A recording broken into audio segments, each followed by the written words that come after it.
بسم الله الرحمن الرحيم. الحمد لله رب العالمين، والصلاة والسلام على أشرف الأنبياء والمرسلين نبينا محمد وعلى آله وصحبه أجمعين ومن تبعهم بإحسان إلى يوم الدين. أما بعد، موضوع سخن ہے سورہ اخلاص کی فضیلت۔ سورہ اخلاص کی فضیلت کے بارے میں کئی حدیثیں آئی ہیں، ان میں سے 3 حدیثیں سماعت فرمائیں۔ عن ابی سعید الخدری رضی اللہ عنہ ان رسول اللہ صلی اللہ علیہ وسلم قال لاصحابہ أيعجز أحدكم أن يقرأ بثلث القرآن في ليلة؟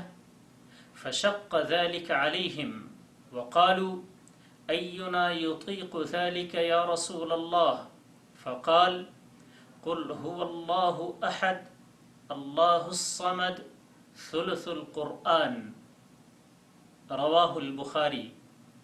ابو سعید خدری رضی اللہ تعالی عنہ سے روایت ہے کہ رسول اللہ صلی اللہ علیہ وسلم نے اپنے صحابہ سے فرمایا، کیا تم میں سے کوئی اس بات سے عاجز ہے کہ ایک رات میں 1/3 قرآن پڑھے؟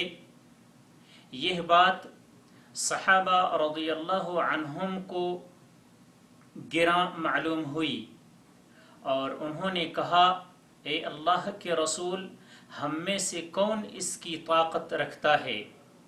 یعنی کوئی نہیں رکھتا۔ تو آپ صلی اللہ علیہ وسلم نے فرمایا، قل هو اللہ احد اللہ الصمد، آخر تک 1/3 قرآن ہے۔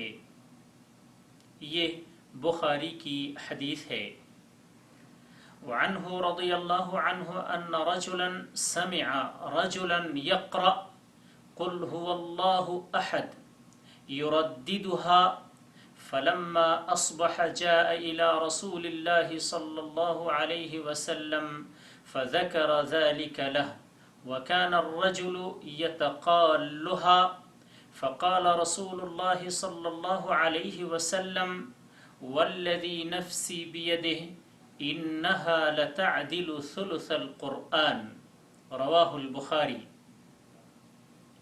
ابو سعید خدری رضی اللہ تعالی عنہ ہی سے روایت ہے کہ ایک شخص نے کسی دوسرے شخص کو قل هو اللہ احد بار بار دہراتے ہوئے سنا۔ جب صبح ہوئی تو رسول اللہ صلی اللہ علیہ وسلم کے پاس آیا اور آپ سے اس شخص کا ذکر کیا۔ وہ اس عمل کو کمتر اور معمولی سمجھتا تھا۔ تب رسول اللہ صلی اللہ علیہ وسلم نے فرمایا، قسم ہے اس ذات کی جس کے ہاتھ میں میری جان ہے، یقیناً یہ سورت 1/3 قرآن کے برابر ہے۔ یہ بخاری کی حدیث ہے۔ عن انس رضی اللہ عنہ ان رجلا قال یا رسول اللہ انی احب هذه السورة قل هو الله احد، قال ان حبها ادخلك الجنة۔ رواہ الترمذی وقال حدیث حسن۔ رواہ البخاری فی صحیحہ تعلیقا۔ انس رضی اللہ تعالی عنہ سے روایت ہے کہ ایک آدمی نے کہا، اے اللہ کے رسول، میں اس سورت یعنی قل هو اللہ احد کو پسند کرتا ہوں۔ آپ صلی اللہ علیہ وسلم نے فرمایا، اس کی محبت تجھے جنت میں لے جائے گی۔ اسے امام ترمذی نے روایت کیا ہے اور کہا ہے یہ حدیث حسن ہے، اور امام بخاری رحمہ اللہ نے اسے صحیح بخاری میں معلق ذکر فرمایا ہے۔ اللہ اعلم۔ وصلى الله على نبينا محمد.